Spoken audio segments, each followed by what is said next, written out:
السلام علیکم، my self محمد شبان اور آپ دیکھ رہے ہیں ایڈوانس لرننگ اینڈ سکلز۔ آج ہم دیکھیں گے کہ خواجہ ناظم الدین کون تھے۔ بہت ہی ہمبل پرسنالٹی ہے، ٹھیک ہے، بنگال سے تھے اور گورنر جنرل تھے when Liaquat Ali Khan was assassinated۔ جب لیاقت علی خان کو قتل کیا گیا تھا اس ٹائم گورنر جنرل کون تھے؟ خواجہ ناظم الدین۔ اب خواجہ ناظم الدین گورنر جنرل تھے تو لیاقت علی خان کی ڈیتھ کے بعد ان کو کیا ہے، پرائم منسٹر بنا دیا گیا تھا۔ آپ لوگوں کو یاد ہوگا کہ پاکستان ایک ڈومینین سٹیٹ تھا، برٹش حکومت بھی اس کے اوپر تھی، تو ملکہ برطانیہ نے ان کو پرائم منسٹر بنا دیا تھا، ٹھیک ہے۔ اب اس نے کیا کیا، خواجہ ناظم الدین نے گورنر جنرل کس کو بنا دیا؟ غلام محمد کو بنا دیا، ٹھیک ہے۔ آگے جا کر جس نے اسمبلی بھی توڑی تھی on 17 April 1953 and his era as prime minister، ٹھیک ہے۔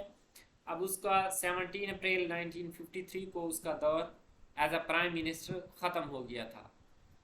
فرسٹ مارشل لا ان لاہور 6 مارچ 1953۔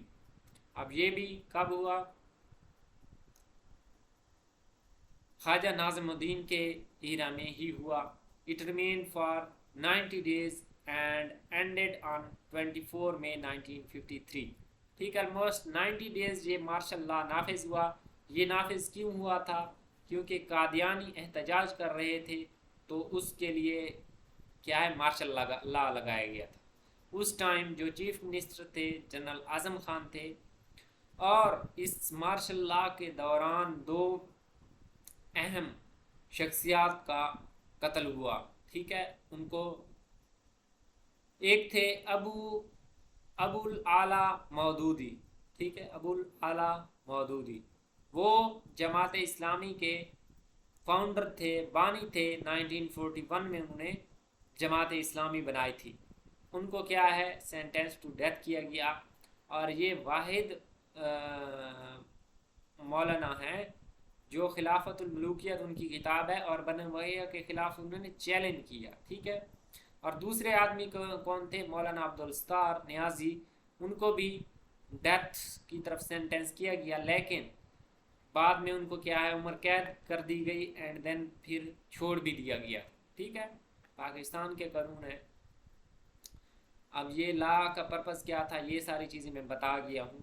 اب دیکھیں خواجہ ناظم الدین کو کیوں ہٹایا گیا تھا 17 اپریل 1953 کو۔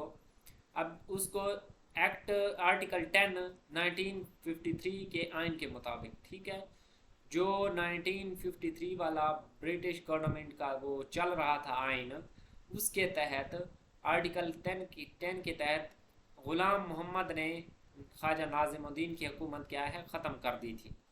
حالانکہ اس کو یہ اختیار نہیں تھا، لیکن پھر بھی اس نے حکومت ختم کر دی تھی۔ تو یہ تھے ہمارے پاس کیا ہے، خواجہ ناظم الدین، جس کو پرائم منسٹر بنایا گیا تھا۔ اب آپ لوگوں نے کمنٹ کرنا ہے کہ یہ پاکستان کے کون سے نمبر والے پرائم منسٹر تھے۔ اگر یہاں تک کسی پوائنٹ کی سمجھ نہیں آئی تو کمنٹ سیکشن میں پوچھ سکتے ہیں۔ ملتے ہیں نیکسٹ ویڈیو میں۔ اللہ حافظ۔